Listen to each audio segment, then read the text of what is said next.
Magandang araw, narito ang latest update natin hinggil nga sa bagyong si Tino base sa Tropical Cyclone Bulletin na ipinalabas ng Pag-asa ngayong alas 11 ng umaga.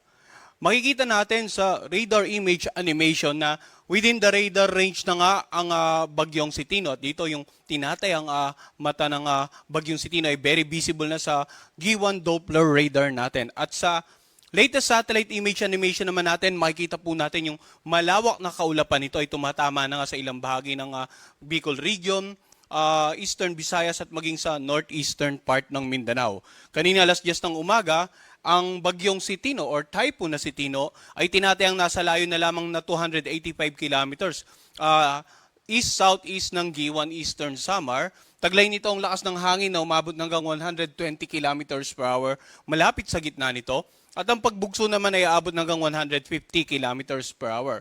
Sa kasalukuyan, kumikilos ito sa direksyong west-southwest sa bilis na 25 kilometers per hour. So, yung ilang bahagi nga nakabikulan, Eastern Visayas at northeastern part ng Mindanao ay posibleng nakakaranas na ng maulap na kalangitan at mga pag-ulan. Samantala, sa ilang bahagi naman nating bansa, patuloy ngang umiral yung amihan at yung shear line dito sa eastern section ng Central at ng Southern Luzon.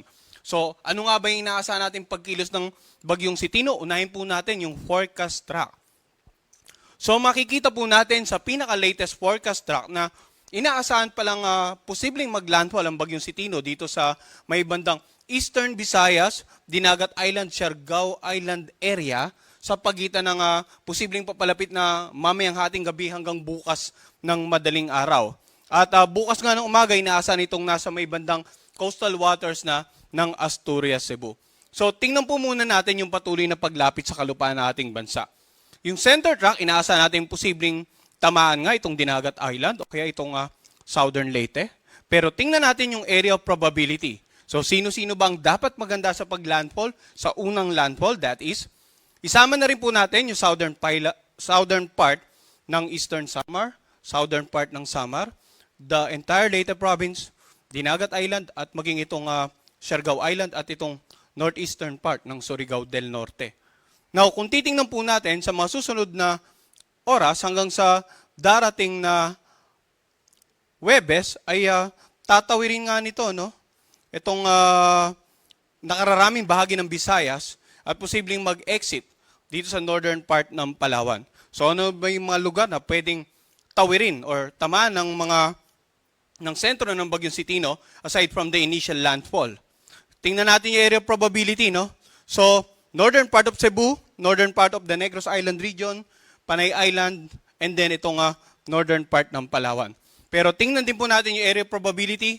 Pwedeng tumama dito sa may bandang southern part ng Romblon area, southern part ng Mindoro provinces, dito sa Bohol, yung southern part ng Cebu, and then southern part ng Negros Island region. So in terms of paghahanda para sa pagtawid ng sentro ng typhoon na si Tino, ito pong mga lugar na direktang on the path ng sentro at yung mga lugar na within the area of probability ay dapat maganda sa possible landfall and crossing of Typhoon Tino in the next 2 days. Samantala, ang bagyo pong si Tino hindi lamang tuldok, no?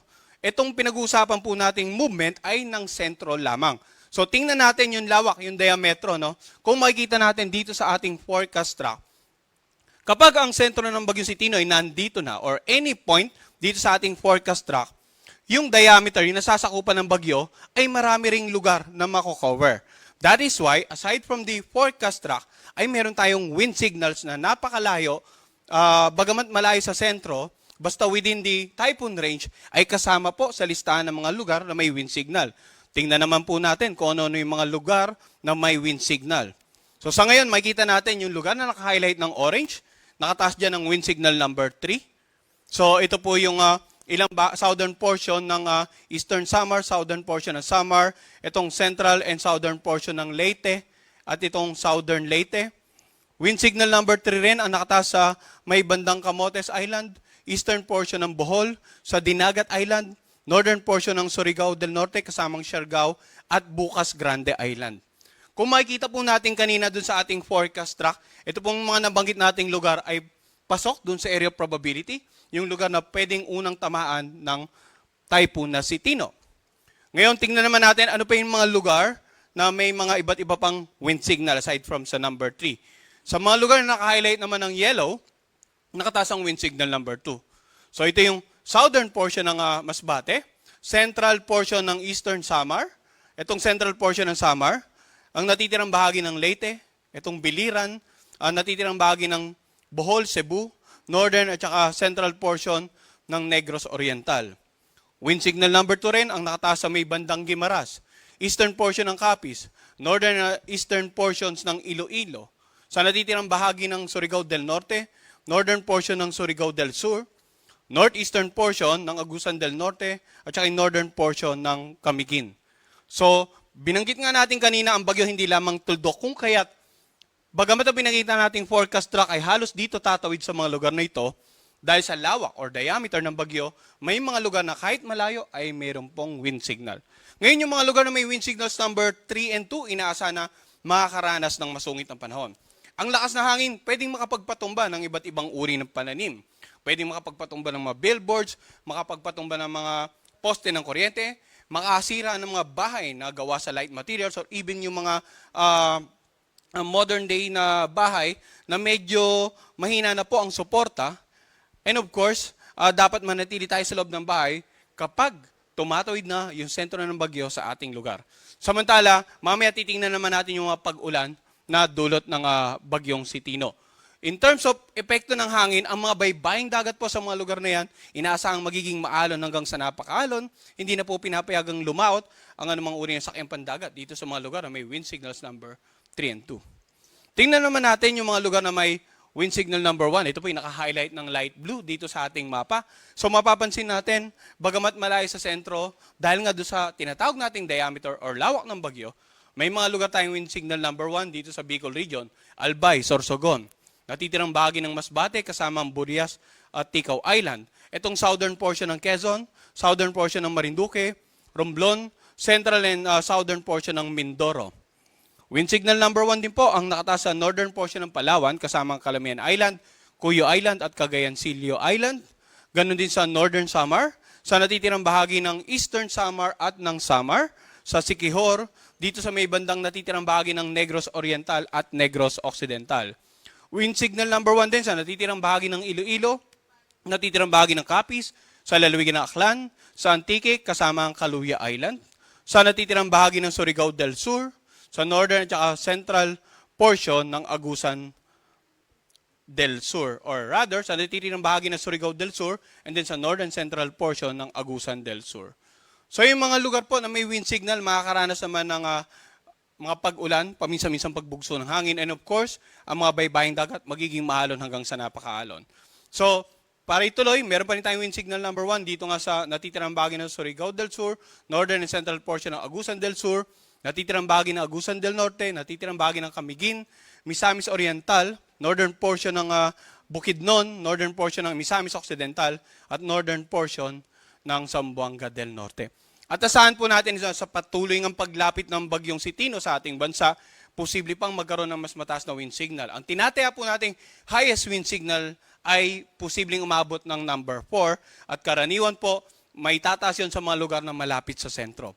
And asahan din ng mga kababayan natin na habang tumatawid ditong tinatayang sentro ng bagyong si Tino, ma-upgrade din po yung wind signal sa mga lugar, lalong-lalo na dito sa central at saka western portion ng Visayas and also over the Palawan area. So dapat antabayanan po ng mga kababayan natin yung 3-hourly update natin regarding bagyong Tino. Ngayon, bukod po dito, ay kanina nabanggit nga natin sa satellite image animation, bukod sa ina-anticipate nating paglapit ng bagyong si Tino at pagtawid in the next 2 days, ay umiral po ang amihan at ang shear line. So, yung pinagsamang epekto po ng bugso ng amihan at ni Tino, inaasahan na magdudulot ng mga pagbugso ng hangin sa mga lugar na walang wind signal. Ngayong araw, asahan ng mga paminsan-minsang pagbugso ng hangin sa Cagayan Valley, Cordillera Administrative Region, Ilocos Norte, Aurora, Bulacan, Nueva Ecija, Bataan. Maging dito sa Metro Manila, asahan din po sa Calabarzon, Mimaropa at sa Bicol Region. Bukas naman, may mga pagbugso pa rin ng hangin sa Cagayan Valley, sa Cordillera Administrative Region, Ilocos Provinces, Central Luzon, Metro Manila, Calabarzon, Mimaropa at Bicol Region. Samantala sa darating na Miyerkules, Pagbugso ng hangin dahil sa pinag-ibayong amihan, Ilocos Region, nakararaming bahagi ng Cagayan Valley, nakararaming bahagi ng Cordillera Administrative Region, Central Zone, Metro Manila, Calabar Zone at Mimaropa. Yung mga pagbugso po ng hangin na dulot ng pinag-ibayong amihan ay posibleng magdulot ng maalong karagatan sa paligid po ng mga lalawigan na nabanggit natin at rehiyon for that matter. Ngayon, tingnan naman po natin, napag-usapan na natin yung pagkilos, inaasahan nga nating tatawid ng nakararaming bahaging Visayas, then exit via the northern part of Palawan. Tingnan naman natin yung forecast rainfall associated with both Typhoon Tino at yung amihan. Unahin natin yung malapit po sa forecast track ng bagyong si Tino. Mapansin natin, simula po ngayon hanggang bukas ng tanghali, maraming paulan, more than 200 millimeters of rain, inaasahan sa Eastern Samar, Leyte, Southern Leyte, at maging sa Dinagat Island. Samantala yung lugar na naka-highlight ng orange, 100 to 200 millimeters of rain, halos natitirang bahagi ng Eastern Visayas, itong Sorsogon area, Cebu, Bohol, Surigao del Norte at Agusan del Norte. And then yung naka-highlight naman ng yellow, ang tinatayang pag-ulan, 50 to 100 millimeters of rain. So wag po tayong malito, yung kaninang pinakita ko, wind signal, yung color coding na yun, ang equivalent po nun ay yung lakas na hangin na mararanasan sa mga nabanggit na lugar sa pagdaan ng bagyo. Yung pinakikita naman natin color coding ngayon, yung tinatayang pag-ulan, habang sa inaasahang pagkilos ng bagyo sa mga susunod na araw. So, bukas naman hanggang sa Miyerkules ng tanghali inaasahan, mapapansin natin yung paglipat ng pinakamaraming pag-ulan mula po dito sa silangang bahagi ng Visayas patungo sa kanlurang bahagi ng Visayas. By that time kasi inaasahan natin na posibleng nakatawid na yung bagyo sa Visayas area and approaching the northern Palawan area. So yung red areas naka-highlight more than 200 millimeters of rain. Orange, 100 to 200 millimeters of rain. Samantalang yung yellow, kung mapapansin natin, maging sa eastern section ng North and Central Zone ay may inaasahan tayong pag-ulan. Bunsod nga po ng amihan at dito naman po ng bagyong si Tino.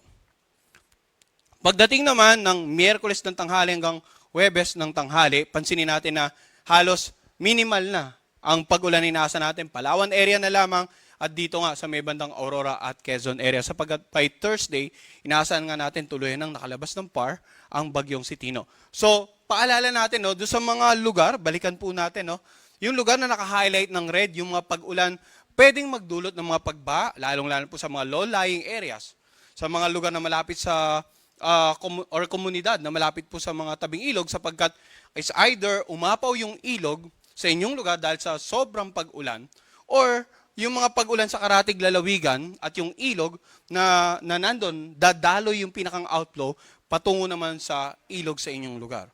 So magkakaroon tayo ng mga ganong cases ng pagbaha. Samantala, ibabala sa mga pagguho ng lupa sapagkat kung ilang araw pong mabababad sa pag-ulan ng kalupaan, may posibilidad na maging saturated na ito, maging malambot at karagdagang pag-ulan pa sa mga susunod na araw ay pwedeng maging saninga ng pagguho ng lupa.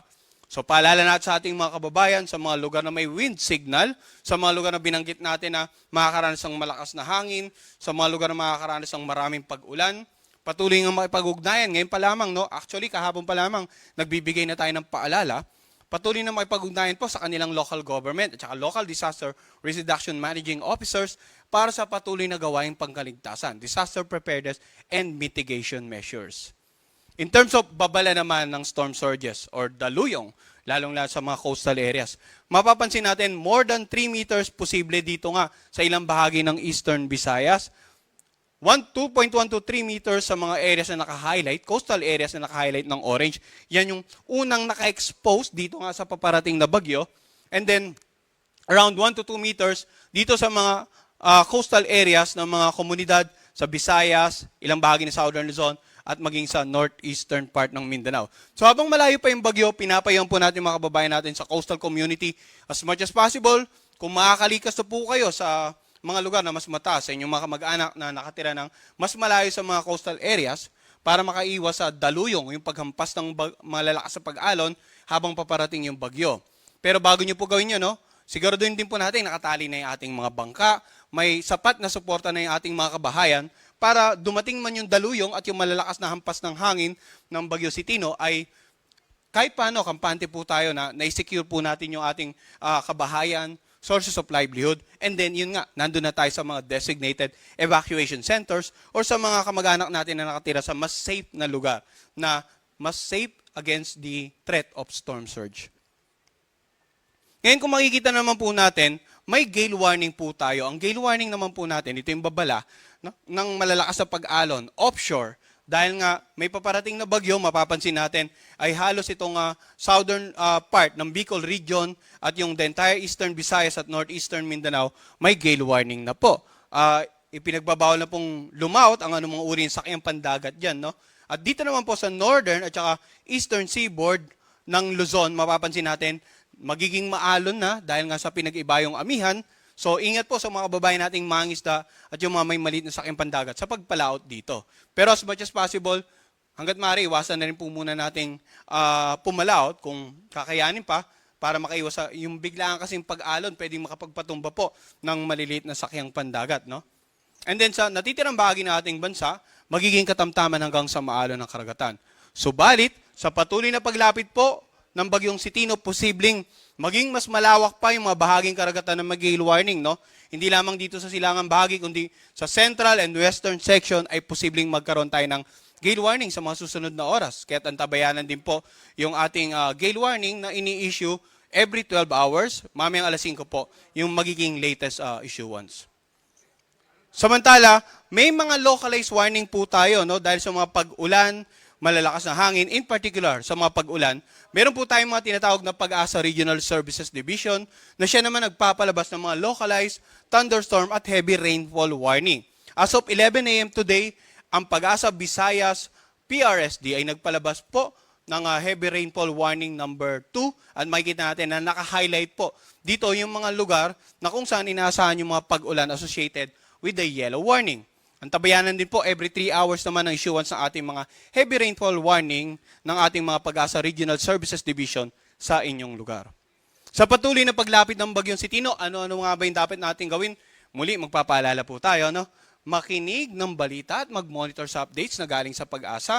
Kahapon binanggit natin every 6 hours dahil malayo pa po sa kalupaan ng ating bansa. Subalit, simula po kaninang madaling araw ay naging every 3 hours na po dahil ina-anticipate natin in 24 hours or less ay posible na itong mag-landfall sa kalupaan ng ating bansa. Patuloy tayong magkaroon ng community and family plan. In terms of community plan, patuloy na makapag-ugnayan sa kanilang LGU, local government, local disaster risk reduction managing officers para po sa patuloy na gawain pangkaligtasan, maganda na emergency kit at yun nga, lumikas sa mga itinakdang evacuation center, lalong-lalo na po yung mga nasa flash flood, landslide at storm surge prone areas. Yan po muna ang latest mula dito sa Pag-asa Weather Forecasting Center. Ang susunod nating Tropical Cyclone Bulletin ay papalabas mamaya alas 2 ng hapon.